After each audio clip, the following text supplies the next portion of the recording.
لا إله إلا الله، لا إله إلا الله.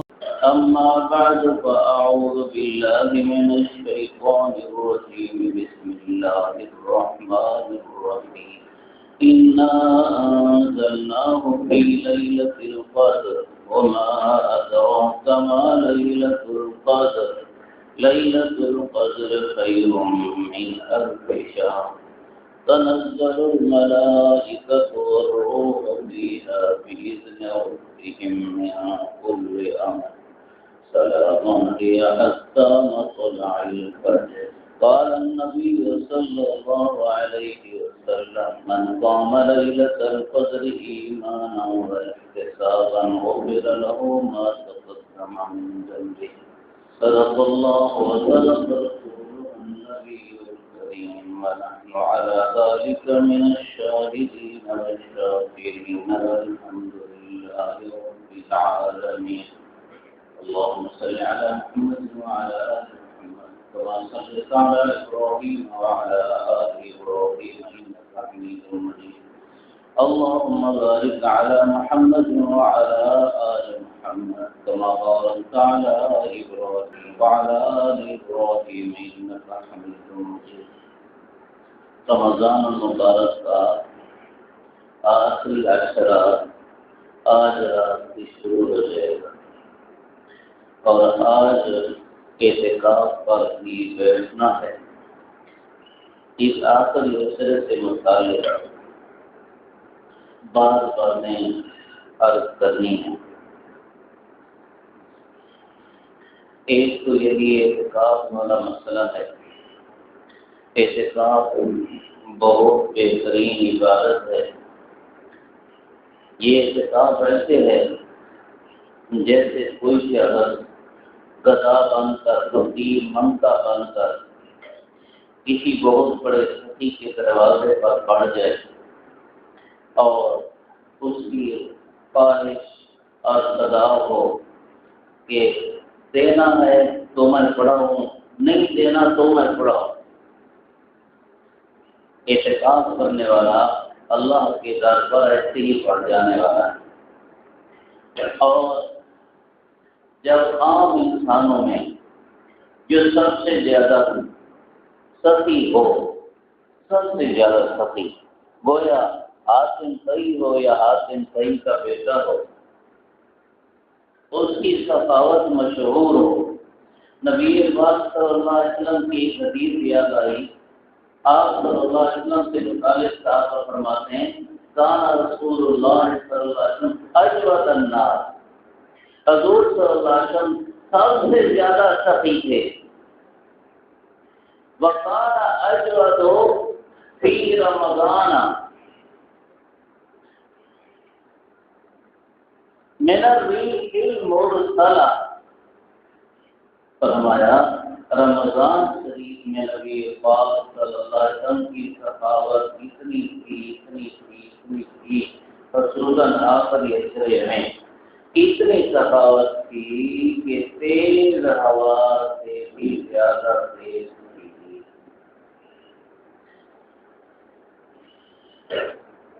اللہ تعالیٰ مجھے آپ کو بار بار قبولیت کے ساتھ حرمین شریفین کی زیارت نصیب فرماوے۔ جب ہم حرمین شریفین حاضر ہوں اور رمضان مبارک کا مہینہ ہو تو اندازہ لگا لیں، دیکھ لیں، مشاہدہ کریں کہ عرب کتنے سخی ہیں، اور اسی سے مثال ملے گی رسول اللہ صلی اللہ علیہ وسلم۔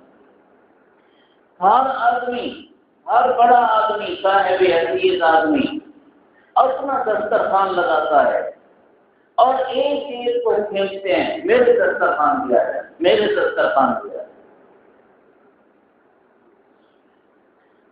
تو رسول اللہ صلی اللہ علیہ وسلم کی سخاوت بہت زیادہ تیز ہوتی تھی۔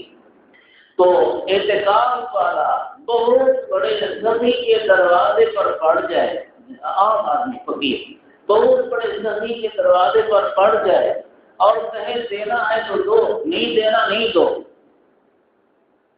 تو وہ سخی جب ہے ہی سخی، ایسا ہو ہی نہیں سکتا کہ وہ غذا اور فقیر کو کچھ دیے بغیر واپس دے دے،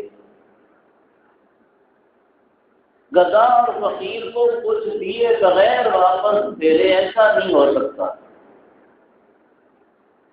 اور اللہ تعالیٰ تو سب سے بڑے سخی ہیں، اتنے زیادہ سخی کہ اللہ تعالیٰ سخاوت فرماتے بھی ہیں اور سخیوں کو پسند فرماتے بھی ہیں۔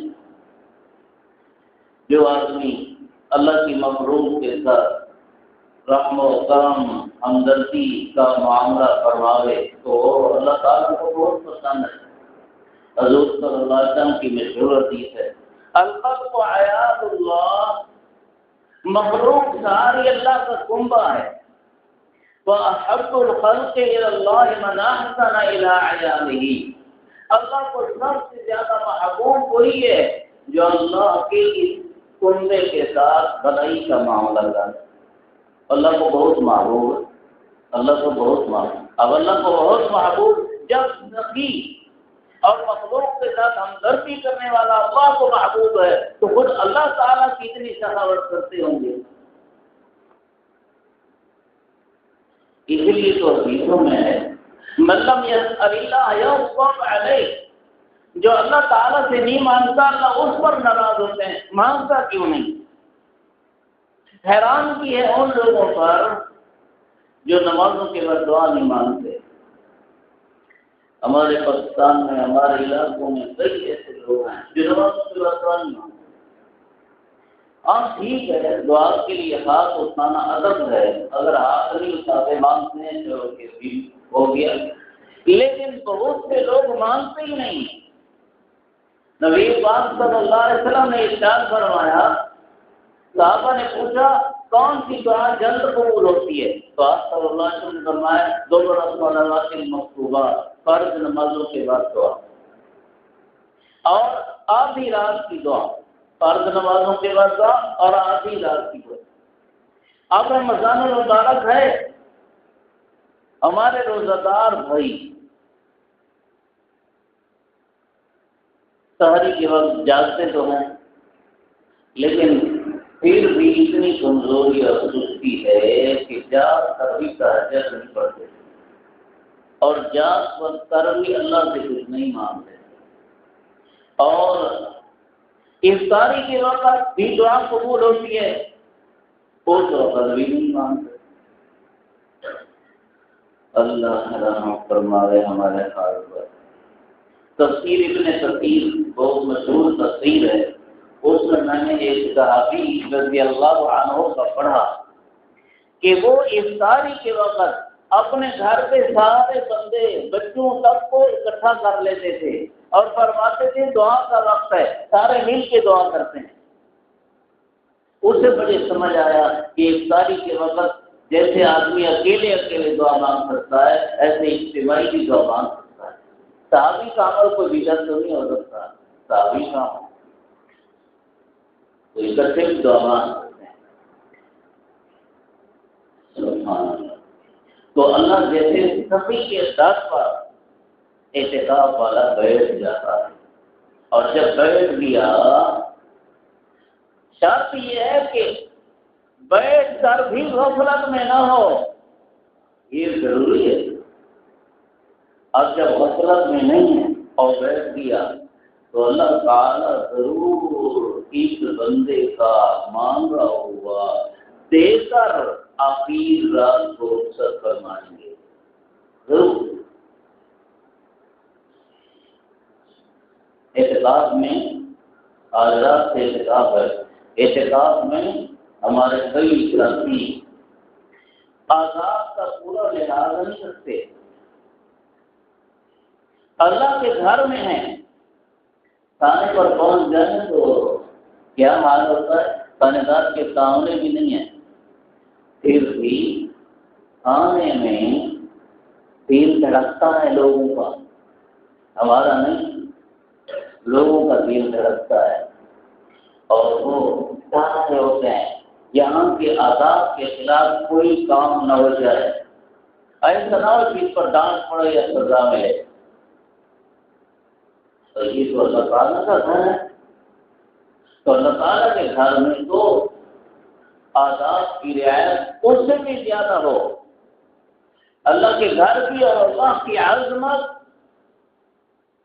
انسانی افسروں سرداروں بڑوں سے بڑی ہے. یہ کیا حیثیت ہے؟ یہ تو نطفہ کے بنے ہوئے انسان. یہ کیا حیثیت ہے؟ جو اس کو منصب ملا ہے وہ بھی اللہ کی عطا ہے. جب چاہے دے جب چاہے دے. ان کا منصب تو ان کا اپنا نہیں اور اللہ کا ہر کمال اپنا ہے، ہر خوبی اس کی اپنی ہے. تو اس کی عظمت دل میں ہو.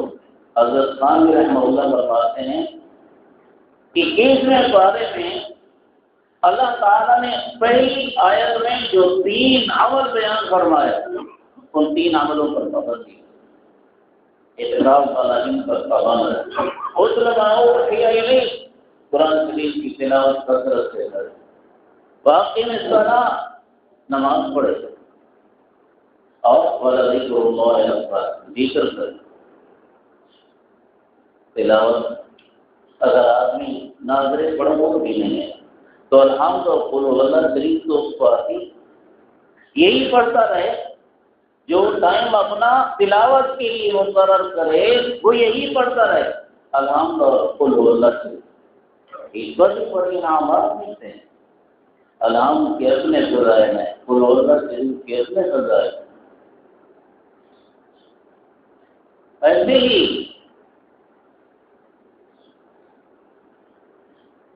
آیت الکرسی ہے وہ بھی قرآن شریف کی ایک آیت ہے. اور وہ جو ہمارے جماعت کے ساتھ وقت لگائے ہوئے ساتھی ہیں ان کو 10 سوچنے بھی یاد تو 10 یاد ہوں 10 میں سے کچھ بھی یاد ہوں آدمی تلاوت کے وقت میں وہ کرے جتنا کثرت سے یہ پڑھے کرے. ایک صحابی رضی اللہ عنہ کو قل هو اللہ شریف سے اتنی محبت تھی کہ وہ نماز پڑھاتے تھے یا پڑھتے تھے تو ہر رکعت میں الحمد کے ساتھ کوئی اور سورت پڑھتے تھے تو قل هو اللہ بھی ساتھ پڑھتے تھے.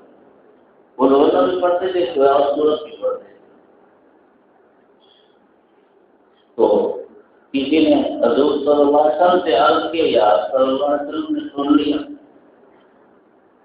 یہ ہمارے لیے عمل کی بات نہیں ہے، ہم گھر سے پڑھا کریں.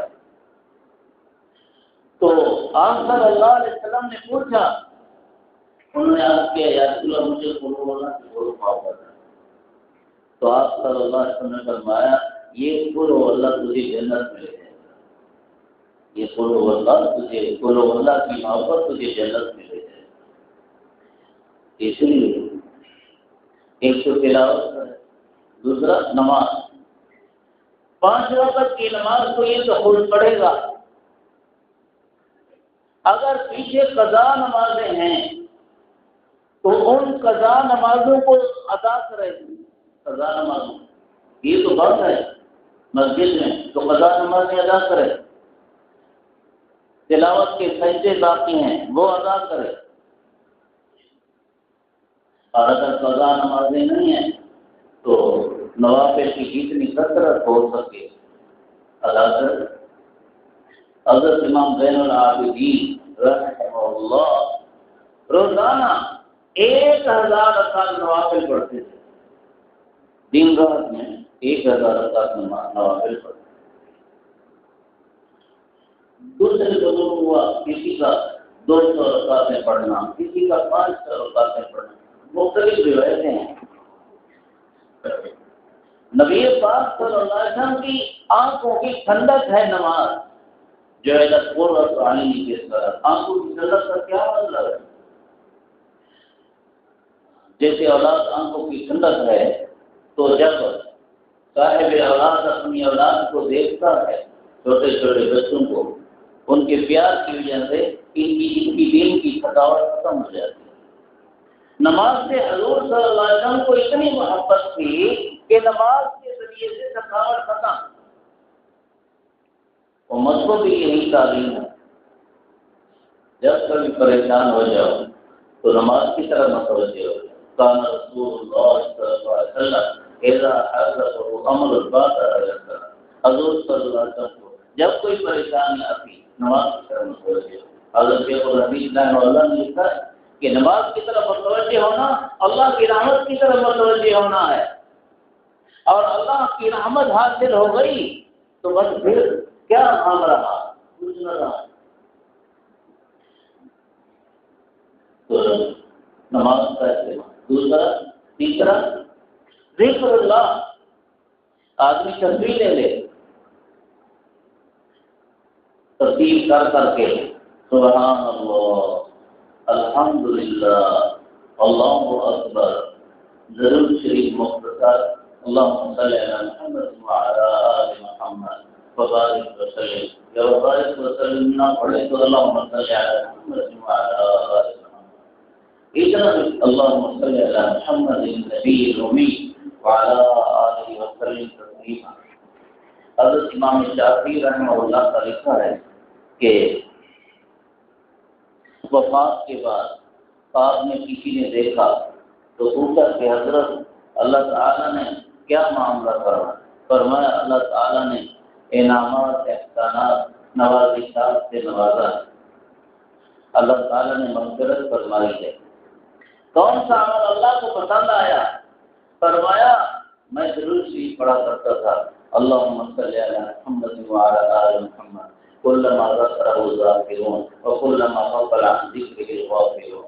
بس یہ درود اللہ کو پسند آ گیا، اسی درود کی برکت سے اللہ نے درجات عطا کیے۔ اللہم صلی علی محمد وعلی آل محمد کلما ذکرہ الذاکرون وکلما غفل عن ذکرہ الغافلون۔ تو ذکر اللہ، کلمہ شریف کی تسبیحات پڑھ جاتے، لا الہ الا اللہ، لا الہ الا اللہ، لا الہ الا اللہ، 5-7 دفعہ کے بعد محمد رسول اللہ کا ملا ہے، جتنی تسبیحات دیا۔ ہاں یہ ہے کہ ہمارے بزرگ فرماتے ہیں کہ لا الہ الا اللہ جو ہے یہ ذرا بھاری سا ہے، بھاری، اس میں جلال زیادہ ہے۔ اس جلال کی وجہ سے اگر کوئی کیا مسلسل یہی کلمے کا ہی ذکر کرتا رہے گا تو کہیں اس پر اثر نہ ہو جائے، یعنی کہ برداشت سے باہر نہ ہو جائے، اس لیے صرف یہ ذکر نہ کرے، اس کے آپ دوسرے ذکر ملا درود شریف پڑھے اور استغفار پڑھے۔ ایک ذکر کا عمل بڑے فضائل رکھتا ہے۔ کون کون سے عمل کا ذکر کیے، اس کی فضیلتوں کا ذکر کیے۔ ایک کافر جو ہے وہ اللہ تعالیٰ کے سامنے بیت اللہ شریف میں دعا کرتا ہے، اللہم ان کان ھذا ھو الحق من عندک فامطر علینا حجارۃ من السماء یغیثنا بعذاب علیم۔ یا اللہ اگر حضرت محمد صلی اللہ علیہ وسلم کا دین دین حق ہے تو پھر ہم پر پتھروں کی بارش برساؤ یا دردناک عذاب دو، تب ہم مانیں۔ یہ کہاں دعا کر رہا ہے؟ کعبۃ اللہ شریف میں۔ اللہ تعالیٰ نے اس کے جواب میں اس کا ذکر بھی فرمایا اور خاص جواب میں فرمایا وَمَا كَانَ اللَّهُ لِيُعَذِّبَهُمْ وَأَنْتَ فِيهِمْ۔ میرے حبیب صلی اللہ علیہ وسلم جب تک آپ ان میں ہیں میں اللہ ان کو عذاب نہیں دوں گا، چاہے یہ مانگتے گیا۔ وَمَا كَانَ اللَّهُ مُعَذِّبَهُمْ وَهُمْ يَسْتَغْفِرُونَ، اور میرے حبیب جب تک یہ استغفار کرتے رہیں گے تب تک بھی میں ان کو عذاب نہیں دوں گا۔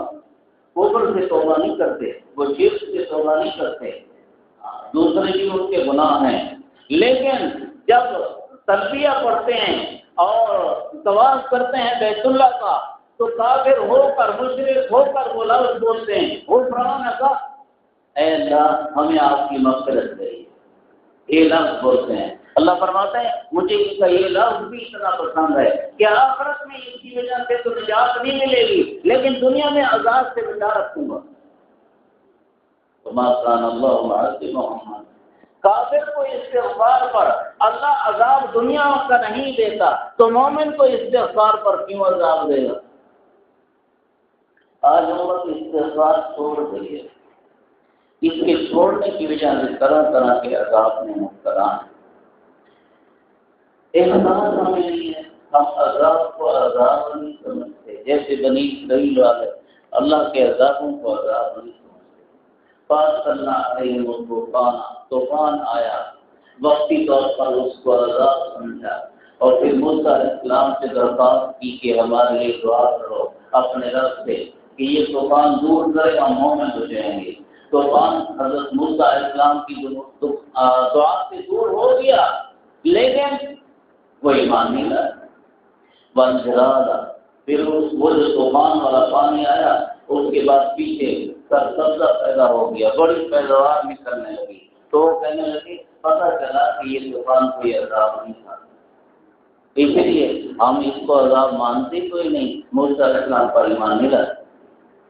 وانجرادا، تو پھر اللہ تعالیٰ نے تیلیاں بھیجی، وہ جو کئی سال پہلے ہمارے پاس بھی آئی تھیں، تیلیاں بھیجی، وہ فصلوں کو کھانے لگی، وہ جو ان کی گندم وغیرہ کئی چیزیں ایسی پیداوار ان کی پیدا ہو رہی تھی اس کو کھانے لگے،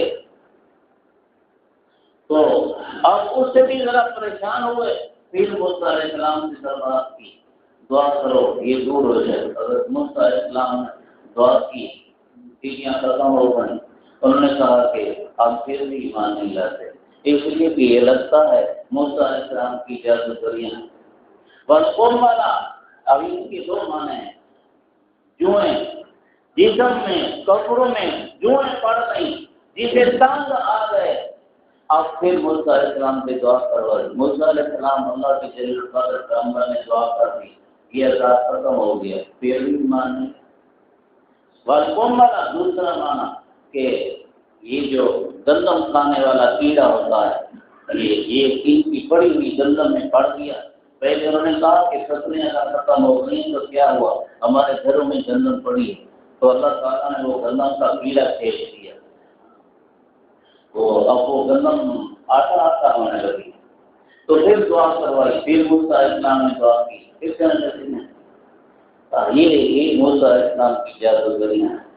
وہ وفاریا، پھر مینڈکوں کا عذاب آیا، بیٹھے مینڈکیں، کھڑے ہوں مینڈکیں، بس اوپر نیچے مینڈکیں، نہ لیٹنا نہ سونا نہ بیٹھنا، کوئی اللہ رحم فرما دے، کوئی حال نہ تھا قوم فرعون کا۔ تو اب پھر مانگا، پھر موسیٰ علیہ السلام سے دعا کروائی اور وعدہ کے ایمان لائیں گے، موسیٰ علیہ السلام نے پھر دعا کر دی، وعدے سے پھر گئے، وسما پھر عذاب آیا، ان کی خوراکیں خون بننے لگی، ان کا پانی خون بننے لگا۔ بنی اسرائیل ان عذابوں سے بچے ہوئے تھے، فرعونی ان عذابوں میں پڑے تھے، تو آپ پھر کہنے لگے اے موسیٰ علیہ السلام اللہ تعالیٰ سے دعا کرو، اگر یہ عذاب ہم سے ٹل گیا تو ہم پھر مومن ہو جائیں۔ موسیٰ علیہ السلام نے دعا کر، لیکن وہ مومن پھر بھی نہیں۔ ہم لوگ بھی بنی اسرائیل کی طرح اللہ کے کئی طرح کے عذابوں میں پڑے ہوئے ہیں، مسلمانوں پر کئی طرح عذاب ہے اللہ کا، لیکن ہم عذاب کو عذاب نہیں۔ یہ عذاب کی شکل ضروری نہیں ہے کہ فرشتے اتریں اور وہ ہم کو ماریں پیٹیں، ضروری نہیں ہے کہ پھر وہ قوم عاد کی طرح ایک سخت آندھی آئے اور ہماری اس کو عمارتوں کو اور ہم کو اٹھا پھینکے۔ نوح علیہ السلام والا وہ طوفان آ جائے کہ زمین سے بھی پانی اور آسمان سے بھی پانی، ضروری تو نہیں۔ قوم لوط کا وہ عذاب آ جائے کہ آسمان سے پتھروں کی بارش برسے، ضروری تو نہیں۔ عذاب کی کئی شکلیں ہیں۔ جو حال بھی اللہ کے نافرمان پر ایسا آتا ہے جس میں بے حد پریشان ہو جاتا ہے، جانی نقصان ہو گیا، مالی نقصان ہو گیا، اللہ کا نافرمان اس کو اللہ کا عذاب سمجھے، اس کو اللہ کا عذاب سمجھے۔ ہاں تو اعتقاد میں دیگر اعتقاد کرنے، اپنے مقاصد بیکار نہیں چھوڑنا، واقعی نہیں چھوڑنا۔ اللہ کے گھر میں آ کے آدمی اللہ کے غیر کے ساتھ تعلق رکھتا ہے۔ موبائل کی ایک بیماری ہے، اللہ معاف کر دے، اعتکاف والے اس بیماری سے بھی بچیں. اعتکاف کریں تو موبائل کو بند رکھیں اور پہلے سے ہی دوستوں کو کہہ دیں موبائل بند ہو. اگر بہت شدید مجبوری پڑ جائے تو کال کر لیں گا، کال کر کے پھر موبائل بند. تو اللہ تعالیٰ کے یہاں پر ہم مسجد نماز کے وقت میں بھی اللہ معاف کرے ہمارے نمازی بھائی آتے ہیں جنہوں کے وقت ہم اعلان بھی کرتے ہیں بھی موبائلیں بند کر رہے ہیں. نماز کے دوران پتہ چلتا ہے کتنوں کی موبائلیں پھر بھی کھلی ہوئی. اللہ کے گھر میں آ کر بھی دل غیروں کے ساتھ جڑا ہوا ہے. جب اللہ کے ساتھ ہم نہ جڑیں گے تو پھر اللہ معاف کرے مخلوق کے حوالے ہوں گے، مخلوق کے، اور مخلوق کو ہمارے خیال نہیں کر سکتی. یہ سب اللہ کے ہاتھ میں ہے. اللہ سے تعلق کو ہم مضبوط کرتے ہیں. اللہ اعتکاف والا جب اعتکاف میں نہ ہوتا تو جنازے وغیرہ میں حاضر ہو سکتا تھا، عیادت بیمار پرسی کرنے جا سکتا تھا، تعزیت کو جا سکتا تھا. اب اعتکاف کی صورت میں وہ یہ کام نہیں کر سکتا. لیکن نیت کا مخلص ہے تو اعتکاف کے ہوتے اور ان کاموں کے نہ کرتے بھی اللہ تعالیٰ اس کو ان کاموں کا اجر دیتے رہے. ان کاموں کا اجر نہیں کرے.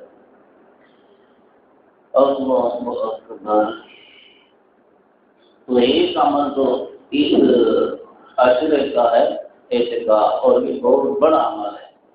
اور یہ اعتکاف شب قدر کو پانے کے لیے. شب قدر بہت عظیم رات ہے، راتوں سے افضل رات ہے. اللہ تعالیٰ نے اس کے لیے پوری ایک سورت نازل فرمائی. حضرات صحابہ رضی اللہ عنہ میں سے بعض کی روایت ہے کہ حضور صلی اللہ علیہ وسلم نے ان کے سامنے تذکرہ کیا کہ بنی اسرائیل میں ایک آدمی تھا، اللہ کا مومن مسلم بندہ، جو دین کو جہاد کرتا تھا، رات کو عبادت کرتا تھا، اور پتہ نہیں اس کی کوئی 80 سال سے اوپر عمر اس کی یوں ہی گزری. 80 سال سے اوپر عمر یہی عمل کرتا تھا، جہاد اور عبادت. تو حضور صلی اللہ علیہ وسلم کے صحابہ رضی اللہ عنہ کے دل میں بھی ایک راستہ پیدا ہوا، اے کاش کہ ہماری عمریں بھی اتنی ہوتی اور ہم بھی اس بنی اسرائیلی کا مقابلہ کرتے کہ دن کو یہ عمل، رات کو اللہ کی عبادت. لیکن ہماری تو عمریں چھوٹی ہیں تو ہم تو اس کا مقابلہ نہیں کر سکتے. حضور صلی اللہ علیہ وسلم نے ارشاد فرمایا میری امت والوں کی عمریں 60-70 کے درمیان ہوں گی. 60-70 کے درمیان. اب 80 سال سے اوپر کون پہنچے؟ کوئی اس کا دوسرا پہنچ جاتا ہے. اللہ کا قیدی کوئی اس کا دوسرا اللہ کا قیدی پہنچ جاتا ہے. اللہ تعالیٰ جس عمر میں رکھے، جس حال میں رکھے، اپنی رضا کے ساتھ رکھے، رضا والے اعمال کی توفیق نصیب فرمائی رکھے. تو اس پر اللہ تعالیٰ نے سورہ بدر نازل فرمایا، جس میں اللہ تعالیٰ نے فرمایا کہ یہ جو شب قدر ہے خیر من الف شہر، 1000 مہینوں سے بہتر ہے. یعنی شب قدر میں عبادت کر لو، اللہ کے لیے جتنا جاگ سکتے ہو جاگ لو، تو تمہیں اس بنی اسرائیل کی ساری زندگی کے عمل سے بڑھ کر اجر ملے گا. جو مقام وہ پا گیا 80 سال سے کچھ اوپر محنت کر کے، وہ مقام تم ایک رات کی محنت سے پا سکتے ہو. ایک رات کی محنت. اب شاہی دربار تو کھلا ہے، انعام لینے کوئی آئے یا نہ. خوش قسمت ہوتے ہیں وہ جست بن جاتے ہیں اور سستی رہ جاتے ہیں. ہماری زبان والے بولتے ہیں کیا سوچا رہے کرتے ہاں پتہ نہیں یہ کیا کوئی مثال ہے. یعنی سونے والے معلوم رہ جاتے ہیں ایک عربی کا شعر پڑھا تھا بہت پہلے، بقدر القد تقتسم المعالی من طالب العلا سہر اللیالی۔ آدمی اپنی محنت کے مطابق بلندیاں حاصل کرتا ہے، جسے بلندیاں چاہیے وہ رات کو زیادہ کرتے ہیں، جو بلندیاں چاہتے ہیں وہ رات کو زیادہ کرتے ہیں۔ ہمارے کتنے بزرگ راتوں کو عبادت کے لیے جاگتے، علم کے لیے جاگتے، مگر کتنے بزرگوں کے عجیب عجیب واقعات آتے ہیں۔ امام اعظم رحمۃ اللہ علیہ ان کا معمول نہ تھا، لیکن گزر رہے تھے کہیں سے تو کسی نے کہہ دیا یہ بڑے امام ہیں، یہ وہ آدمی ہیں کہ رات کو عشاء کا وضو کرتے ہیں تو اللہ کی عبادت اور ذکر میں لگتے ہیں، اسی عشاء کے وضو سے فجر کی نماز پڑھتے ہیں۔ امام اعظم رحمۃ اللہ علیہ نے دل میں سوچا میں تو ایسا نہیں ہوں اور یہ بندہ میرے بارے میں کہہ رہا ہے، تو اللہ تعالیٰ سے دعا کی کہ یا اللہ میرے اپنے اس بندے کو میرے حق میں سچا فرما دے، بس دعا کی اور اس کے بعد پھر راتوں کی عبادت شروع کی۔ عشاء کے وضو کے ساتھ 40 سال تک فجر کی نماز پڑھی ہے، 40 سال تک فجر کی نماز پڑھی۔ دوپہر کا قیلولہ فرماتے تھے، دوپہر کا قیلولہ، اب رات کو جاگنا نہیں، سونا نہیں ہے، دوپہر کا قیلولہ فرماتے تھے، اور وہ قیلولہ بھی اس لیے فرماتے تھے کہ رسول اللہ صلی اللہ علیہ وسلم کی سنت ہے دوپہر کا قیلولہ۔ اللہ ہمارے بڑے بڑے بزرگ ایسے گزرے ہیں، ہم تو بس ان کے نام لیتے ہیں، کرتے کچھ نہیں ہیں۔ اللہ تعالیٰ ہمیں معاف فرمائے۔ تو دیکھو شب قدر ایسی عظیم رات ہم کو ملی، رسول اللہ صلی اللہ علیہ وسلم نے ارشاد فرمایا جو شب قدر کو قیام کرے گا اس کے پچھلے گناہ معاف ہو جائیں گے۔ حضرت گنگوئی رحمہ اللہ کا فرمان میں نے شاید پچھلے میں بتایا تھا کہ جب توبہ کی نیت کے ساتھ، سچی توبہ کی نیت کے ساتھ آدمی قیام کرے گا اسے چھوٹے گناہ نہیں بخشے جائیں گے، توبہ کی وجہ سے بڑے بھی معاف ہو جائیں گے۔ اور آدمی شب قدر کی صبح کو، شب قدر کی صبح کو پاک ولی اللہ بن کے دین کرے گا، پاک ولی اللہ بن کے دین کرے گا۔ اچھا پھر یہ ایک بات اور بتا دوں، وہ یہ کہ ہم انسان ہیں کمزور، ہم سے ایسا تو نہیں ہو سکتا کیونکہ ہماری عادت نہیں ہے کہ امام اعظم رحمہ اللہ کی طرح عشاء کا وضو کریں اور صبح تک اس طرح جاگتے رہیں کہ سحری بھی اور فجر کی نماز بھی اس کی وضو کے ساتھ ہم کر لیں کبھی قدر والی رات۔ چلو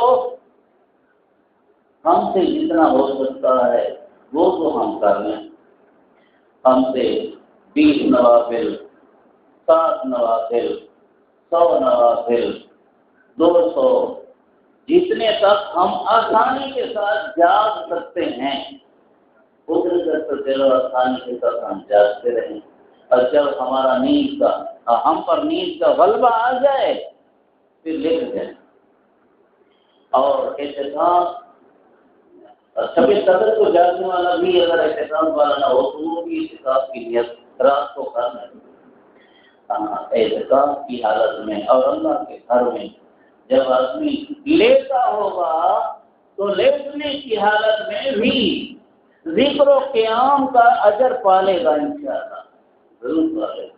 اللہ تعالیٰ تو ایسے ہیں نا جی کہ اس کے دروازے پر آیا ہوا فقیر سو جائے تو بھی اسے دے دیں گے، جاگتا رہے تو بھی اسے دے دیں گے۔ وہ اللہ تعالیٰ ایسے غنی ہیں۔ اب ہندوستان کے ایک آدمی کا واقعہ میں نے کسی کے میں بہت پہلے سنایا تھا کہ وہ بہت سخی تھے اور صاحب حیثیت یعنی مالدار بھی تھے، تو وہ ان کا ایک دن مقرر تھا، اس دن میں صدقہ کرتے تھے، اور وہ صدقہ جو کرتے تھے تو آنکھیں بند کر دیتے تھے. لوگوں کو پتا تھا کہ یہ صدقہ کرتے ہیں، آج کریں گے، وقت یہ ہے، تو لوگ آ جاتے تھے. لائنوں کی لائنیں لگی ہوتی تھی، بڑا مجمع ہوتا تھا، تو وہ آنکھیں بند کر کے جیب سے نکالتے اور دیتے، جیب سے نکالتے اور دیتے، جیب سے نکالتے اور دیتے. یہ نہ دیکھتے کہ کتنا نکالا، یہ نہ دیکھتے کہ کس کو دیا. کسی نے ان سے کہا تھا کہ بھئی آپ یہ کیا کرتے ہیں، آپ کے سامنے تو ہندو اور غیر مسلم بھی آ جاتے ہیں. تو وہ فرماتے تھے جب اللہ تعالیٰ فرق نہیں کرتے تو میں کیوں فرق کروں. اللہ تعالیٰ فرق نہیں کرتے نا، مسلم غیر مسلم کا فرق نہیں کرتے. سب کو کھانا دے رہے ہیں، سب کو پانی دے رہے ہیں، سب کو دنیا کی نعمتیں دے رہے ہیں، اور کافر کو تو مسلمان سے بھی بعض اوقات زیادہ دیتے ہیں. نظر یہ ہے. اچھا بھائی، تو دوسرا عمل سب قدر پانے کا ہے. ایسے رہے بات بہت لیٹ ہو رہی ہے. میں آخر یہ بات کروں گا، وہ یہ کہ ہم نے تو ماشاء اللہ حسنین بیٹے کی محنت سے 15-16 کو ختم کر لیا، اور ہمارے اکثر مسلمان بھائی وہ جو ہے نا اس اشرے میں تراویح کا ختم کریں گے. تو تراویح کے ختم کے موقع پر ہمارے مسلمان بھائی بڑی خوشی کرتے ہیں. شکر ہے، باقی خوشی کا موقع ہے، اور اس ختم قرآن کے موقع پر دعا بھی قبول ہوتی ہے، تو وہاں اجتماعی دعا کر لینی چاہیے. اور خوشی کا اپنی اپنی طاقت اور استطاعت کے مطابق جو جتنا اظہار کرے کوئی حرج نہیں. حضرت عمر رضی اللہ عنہ نے سورہ بقرہ ختم کی تھی حفظ اور علم کے ساتھ.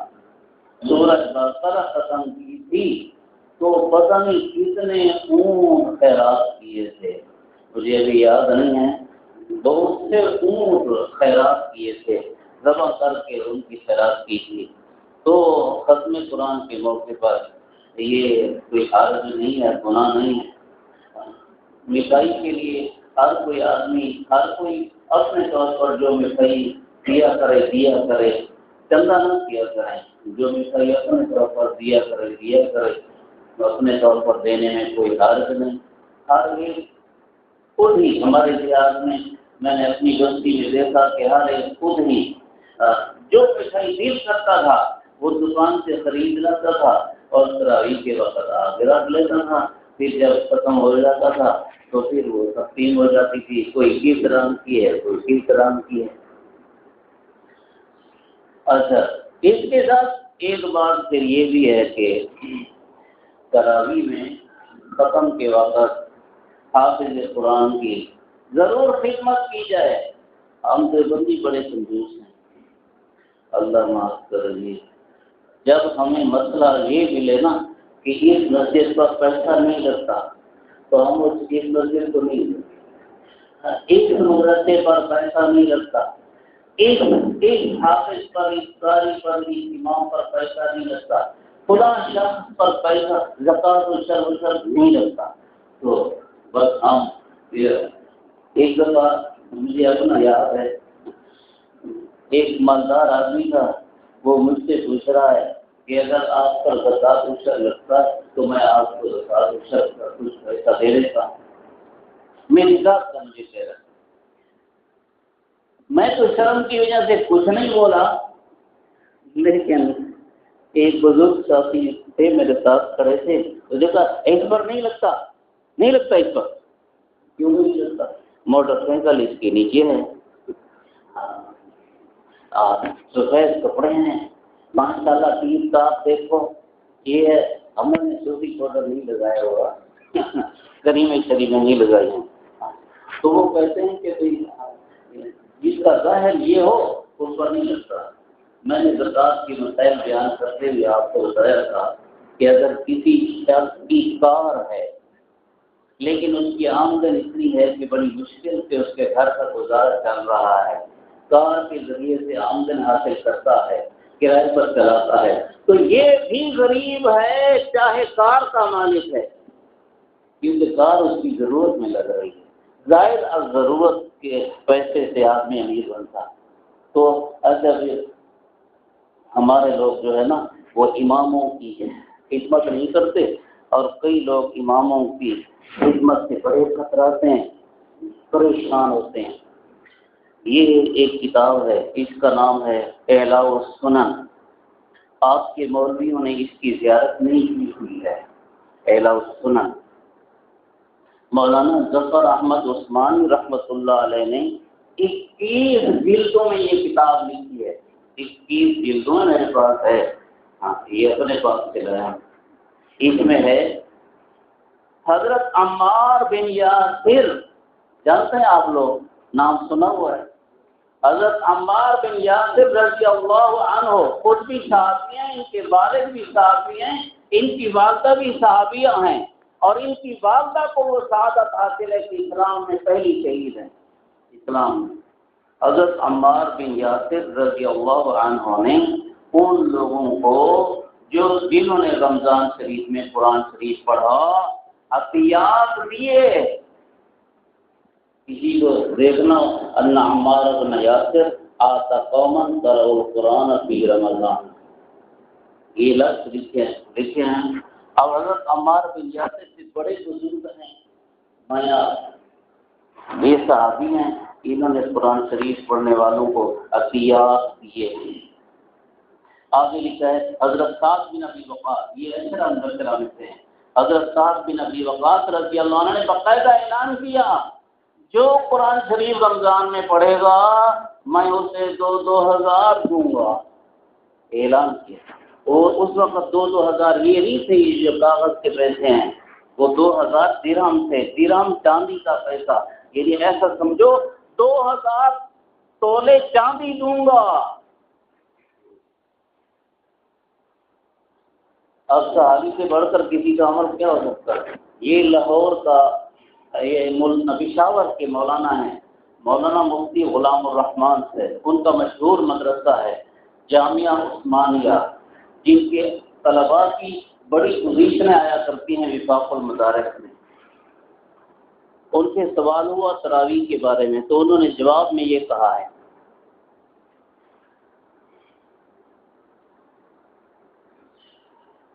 شریعت مطہرہ کی روح سے حافظ قرآن کے لیے ختم قرآن پر مقتدیوں سے باقاعدہ اجرت کا معاہدہ اور تعین کرنے کے بعد کچھ لینا جائز نہیں ہے۔ ہمارا معاہدہ ہوتا ہے، ہمارے حافظوں نے معاہدہ کیا ہوتا ہے آپ لوگوں سے، البتہ اجرت اور مقتدیوں کے اعزاز و اکرام کے درمیان فرق کرنا ضروری ہے۔ اجرت تب بنتی ہے جب حافظ قرآن اور مقتدیوں کے مابین باقاعدہ معاہدہ ہو، اور پھر ختم کے وقت اسے وہی مقرر رقم دی جائے، یہ اجرت تب بنتی ہے، یہ اجرت تب بنتی ہے، ورنہ یہ کیا فرما رہے ہیں، یہ اجرت نہیں ہے، یہ پھر اعزاز و اکرام ہے۔ اگر کہیں حافظ قرآن نے نہ ہی اجرت کا مطالبہ کیا، نہ ہی اس نیت سے قرآن سنایا کہ مقتدیوں کی طرف سے مجھے قرآن سنانے پر رقم ملے گی، تو اس صورت میں اگر مقتدیوں نے حافظ قرآن کو اعزاز و اکرام کرتے ہوئے کوئی چیز دے دی اور حافظ سے اس کو قبول کر لے تو یہ جائز ہے، اور اس حافظ قرآن کے پیچھے تراویح پڑھنا جائز ہے۔ یہ فتاوی عثمانیہ ہے، دوسری جلد ہے، 349 صفحہ ہے۔ یہ تو اچھا ہمارے شیخ الاسلام ہیں مولانا سید حسین احمد مدنی، جنہوں نے 17-18 سال مسجد نبی میں درس حدیث دیا، جو حضور صلی اللہ علیہ وسلم کے روضہ مبارکہ پر حاضر ہوئے تو عرض کیا السلام علیکہ یا رسول اللہ، جواب ملا وعلیکم السلام یا ولدی، سید ہیں میرے بیٹے آپ کو سلام ہو، حضور کے روضہ مبارکہ سے سلام کا جواب ملا۔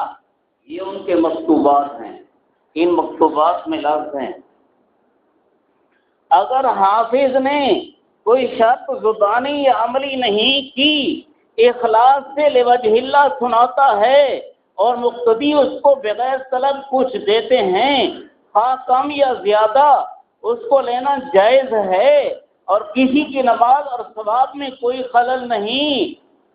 اگلے الفاظ بھی سن لو